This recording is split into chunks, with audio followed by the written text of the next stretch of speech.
പിതാവിൻ്റെയും പുത്രൻ്റെയും പരിശുദ്ധാത്മാവിൻ്റെയും നാമത്തിൽ ആമേൻ.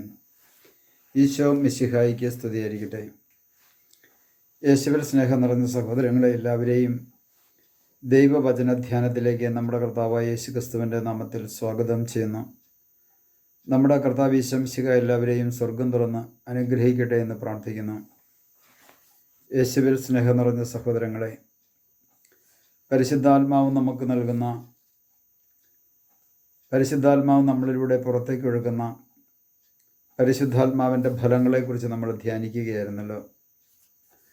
തുടർന്ന് നമ്മൾ പരിശുദ്ധാത്മാവ് നമുക്ക് നൽകുന്ന, നമ്മളിലൂടെ പുറത്തേക്ക് ഒഴുകുവാൻ ആഗ്രഹിക്കുന്ന ഒരു ഫലമാണ് ദയ. ഈ കാലഘട്ടത്തിലൊരു പ്രത്യേകതയുണ്ട്. ആർക്കും ആരോടും ഒരു കടപ്പാടുമില്ലാത്ത ഒരു ജീവിതാവസ്ഥയാണ്. സ്വന്തം കാര്യം നോക്കുന്നു, സ്വന്തം ജീവിതത്തിലേക്ക് ഒതുങ്ങിക്കൂടുന്നു. ഓരോരുത്തർക്കും അവനവൻ്റെ കാര്യം മാത്രം നോക്കിയാൽ മതി. ഒന്നിനോടും ഒരു ദയയും ഇല്ലാത്തൊരു ജീവിതാവസ്ഥ ഇന്ന് മനുഷ്യനിൽ കാണുന്നു. പ്രിയ സഹോദരങ്ങളെ, ഒരു മനുഷ്യനിൽ നിന്നും മറ്റുള്ളവരോട് ദയ കാണിക്കണമെങ്കിൽ, ഒരു വ്യക്തി ദയാലുവായിരിക്കണമെങ്കിൽ, ദൈവത്തിൻ്റെ പരിശുദ്ധാത്മാവിൻ്റെ ഫലം ആ വ്യക്തിയിൽ ഉണ്ടെങ്കിൽ മാത്രമേ ആ ഫലം പുറത്തേക്ക് ഒഴുകുകയുള്ളൂ. നമുക്ക് കർത്താവിൻ്റെ തിരുവചനത്തിലേക്ക് നോക്കുമ്പോൾ നമുക്ക് കാണുവാൻ സാധിക്കും, പരിശുദ്ധാത്മാവിൻ്റെ ഫലങ്ങളെക്കുറിച്ച് വിശുദ്ധ പൗലോസ്ലീഹ എഴുതിയ ലേഖനത്തിൽ, ഗലാത്യക്കാർക്ക് എഴുതിയ ലേഖനം 5-ാം അധ്യായത്തിൻ്റെ 22 മുതലുള്ള തിരുവചനത്തിൽ പരിശുദ്ധാത്മാവിൻ്റെ ഫലങ്ങളെക്കുറിച്ച് രേഖപ്പെടുത്തുമ്പോൾ അതിൽ ദയ എന്ന ഫലത്തെക്കുറിച്ചും പറയുന്നുണ്ട്. എന്നാൽ കർത്താവ് യഥാർത്ഥത്തിൽ ആരാണ്? ദയാലുവാണ്. നമുക്ക് കർത്താവിൻ്റെ തിരുവചനത്തിലേക്ക് ഒന്ന് നോക്കാം. റൂത്തിൻ്റെ പുസ്തകം 2-ാം അധ്യായത്തിൻ്റെ 20-ാമത്തെ തിരുവചനത്തിൽ പ്രകാരം പറയുന്നു, ജീവിച്ചിരിക്കുന്നവരോടും മരിച്ചവരോടും കാരുണ്യം കാണിക്കുന്നവനാണ് ദൈവം.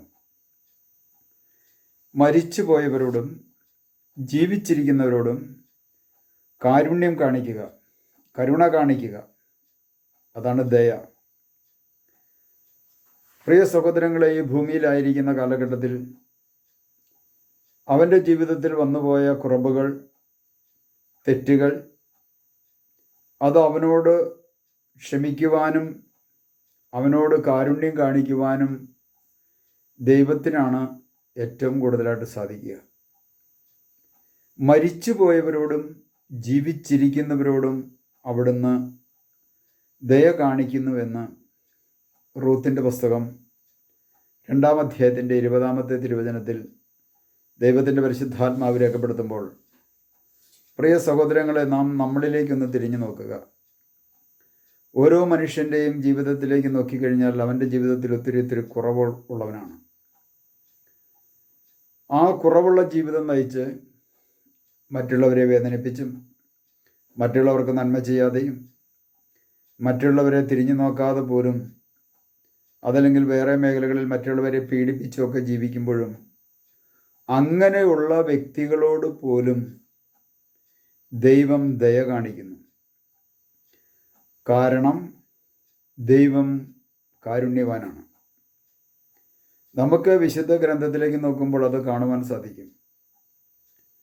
കർത്താവ് കാരുണ്യം കാണിക്കുന്ന അനേകം മേഖലകൾ വിശുദ്ധ ഗ്രന്ഥത്തിലുണ്ട്. തള്ളിപ്പറഞ്ഞ പത്രോസിനോട് ദൈവം കാരുണ്യം കാണിച്ചതാണ് സഭയുടെ ആദ്യത്തെ മാർപ്പാപ്പ എന്ന് പത്രോസ് അറിയപ്പെടാൻ കാരണം. സഭയുടെ തലവനായി, ശിഷ്യന്മാരുടെ എല്ലാവരുടെയും തലവനായി, നേതാവായി ഈ തള്ളിപ്പറഞ്ഞ പത്രോസിനോട് കർത്താവ് കാരുണ്യം കാണിച്ചപ്പോൾ അവിടുന്ന് അത്രയും പത്രോസിനെ ഉയർത്തുന്നതായിട്ട് നമുക്ക് കാണുവാൻ സാധിക്കും. പ്രിയ സഹോദരങ്ങളെ, മരിച്ചുപോയ ഓരോ ആത്മാക്കളോടും അവിടുന്ന് കാരുണ്യം കാണിക്കുന്നു, ദയ കാണിക്കുന്നു. അവിടുത്തെ കാരുണ്യം അനന്തമാണ്. അവിടുന്ന് ദയ കാണിക്കുന്നു. ഈ ഭൂമിയിൽ ഏതെല്ലാം വ്യക്തികളുണ്ടോ, ഏതെല്ലാം തരത്തിലുള്ള തിന്മകൾ ചെയ്ത് ജീവിക്കുന്ന വ്യക്തിയാണോ, അവരോടെല്ലാം കർത്താവ് ദയ കാണിക്കുന്നു. കാരണം ദൈവം ആത്മാവാണ്. ആത്മാവാകുന്ന ദൈവത്തിൽ നിന്നും പുറത്തേക്കൊഴുകുന്ന ഏറ്റവും വലിയ മഹത്തായ ഒരു കൃപ തന്നെയാണ്, ദൈവത്തിൻ്റെ ഫലം തന്നെയാണ് ദയ. നമ്മൾ മറ്റുള്ളവരോട് ദയ കാണിക്കാറുണ്ടോ?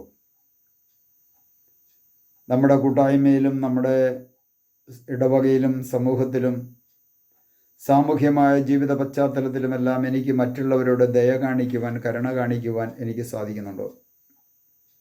നമ്മുടെ സമൂഹത്തിൽ അങ്ങനെ കരുണയും ദയയും കാണിക്കുന്ന അനേകം വ്യക്തികളുണ്ട്.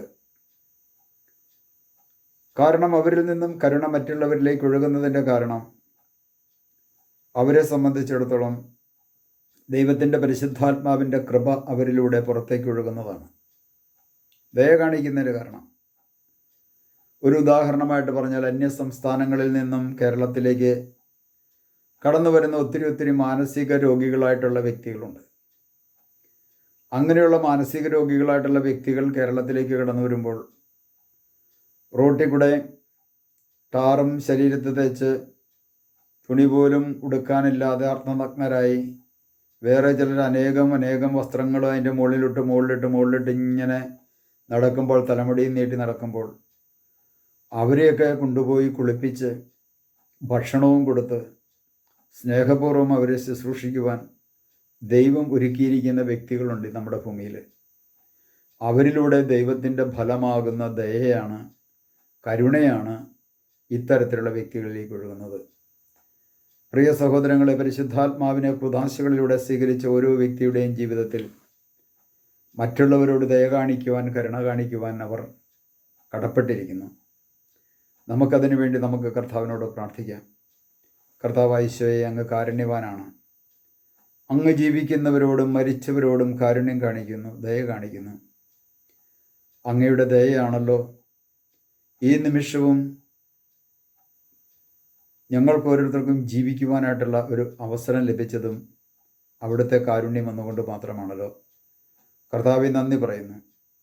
അവിടുത്തെ പരിശുദ്ധാത്മാവിൻ്റെ ഫലമാകുന്ന ദയ ഞങ്ങളിലേക്ക് ചൊരിയണമേ. മറ്റുള്ളവരോട് ദയ കാണിക്കുവാനായിട്ടുള്ള കൃപയും അനുഗ്രഹവും അവിടുത്തെ പരിശുദ്ധാത്മാവിലൂടെ ഞങ്ങൾക്ക് നൽകി ഞങ്ങളെ അനുഗ്രഹിക്കണമേ. പിതാവിൻ്റെയും പുത്രൻ്റെയും പരിശുദ്ധാത്മാവിൻ്റെയും നാമത്തിൽ ആമേൻ.